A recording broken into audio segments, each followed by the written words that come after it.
Ძვირფასო მორწმუნეებო, კიდევ ერთხელ მოგესალმები ალლაჰის საუკეთესო სალამით.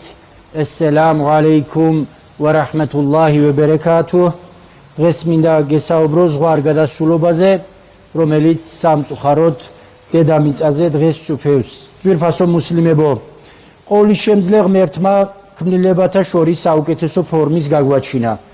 მან მთელი თავისი სიკეთეები ამანათად მოგვანდო დედამიწის დასამშვენებლად.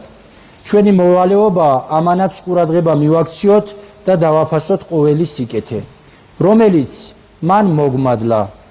ერთ-ერთი ნეგატივი, რომელიც არღვევს სამყაროს ბალანსს და ზიანს აყენებს მშვიდობასა და ჰარმონიას ადამიანებს შორის, არის ქონების არაცნობიერი მოხმარება და ფლანგვა.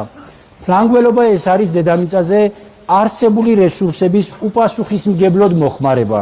ძვირფასო მუსლიმებო, დღეს ფლანგველობა გავრცელდა ბევრ სფეროში.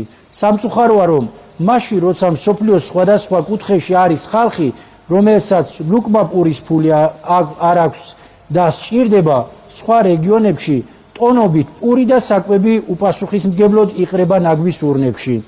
ყურანში, ფურყან სურას 67 აიათში საკმაოდ ნათლად გვამცნობს უზენაესი ალლაჰი, ხოლო რომელნიც როცა შემოწირულობას გასცემენ, არც ფლანგავენ და არც ძუნწობენ, საშუალოს ირჩევენ მათ შორისო. ასევე ალლაჰის შუამავალი, ლოცვა და სალამი მას ჰადისში ასე გადმოგცემს: ამ პარტავნობასა და ფლანგველობის გარეშე ჭამეთ, ჩაიცვით და გაიღეთ მოწყალება.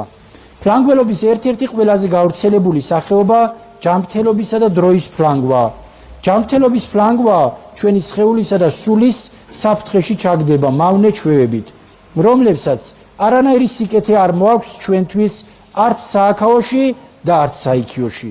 დროის ფლანგვა ჩვენი ცხოვრების კაპიტალის დახარჯვა სიტყვებითა და მოქმედებით, რაც ჩვენს ღმერთს არ მოსწონს. შუამავალი, ლოცვა და სალამი მას ჰადისში ასე გვამცნობს: არსებობს ორი სიკეთე, რომელთა ფასი ადამიანთა უმეტესობამ არ იცის. ეს ორი სიკეთე, ერთი ჯანმრთელობა და მეორე თავისუფალი დროა. უნდა ვიცოდეთ, რომ ყოველმა ადამიანმა, ვინც გამჩენის მიზნისგან შორს ცხოვრობს, საკუთარი თავი გაფლანგა. ცხოვრება რწმენის, ღმერთზე თაყვანისცემის და კარგი ზნეობის გარეშეც ფუჭად გაფლანგული ცხოვრება. დღეს ფლანგველობის ერთ-ერთი სახეობა, რომელსაც თითქმის ყველა ჩვენგანი უჩივის, არის გარემოსა და ბუნებრივი რესურსების ფუჭად გამოყენება.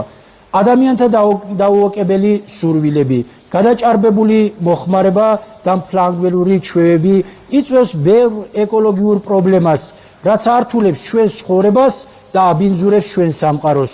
ჩვენი შეზღუდული რესურსების შეუზღუდავი ხარჯვა არის მორალური საკითხი და სულიერი დაავადება, რომელიც განკურნებას საჭიროებს. ძვირფასო მუსლიმებო, მოდით დაზოგვა დომინირებდეს ფლანგველობის ნაცვლად ჩვენი ცხოვრების ყველა სფეროში. დავიწყოთ ფლანგველობის თავიდან აცილება, საკუთარი თავისგან და საკუთარი ოჯახისგან. ნუ დავხარჯავთ ენერგიას უმიზეზოდ, ნუ დავკარგავთ დროს. ჩვენი ცოდნა, შრომა და გამოცდილება, მოკლედ ყველაფერი გამოვიყენოთ ჩვენი ხალხისა და ჩვენი ქვეყნის კეთილდღეობისთვის. არ დაგვავიწყდეს, რომ ფლანგველობის გამო არა მხოლოდ ჩვენი ფული და ქონება ნადგურდება, არამედ ჩვენი იმედები და ჩვენი მომავალიც ქრება. ამიტომ გთხოვთ, გაუფრთხილდეთ ფლანგველობას, გადავხედოთ ჩვენს ირგვლივ მაცხოვრებელ მეზობლებს, მეგობრებს და ნათესავებს.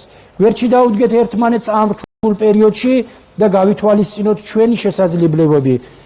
ჩემი ქადაგება მინდა შუამავალ რესულაჰ სალალლაჰუ ალეიჰი ვესელემის ჰადისით დავასრულო, სადაც ასე ბრძანებს: ვისაც მეზობელი მშიერი ყავს და მას მაძღარის ზინავს, ის ჩვენგან არ არისო. ღმერთო, გაამდიდრე ყოველი ღარიბი, დააპურე ყოველი მშიერი და გვაშორე ფლანგველობას. ღმერთო, მოგბეცი მშვიდობა ჩვენს ოჯახებში, ჩვენს ქვეყანაში და სრულიად მსოფლიოში. ამინ. ელაინახ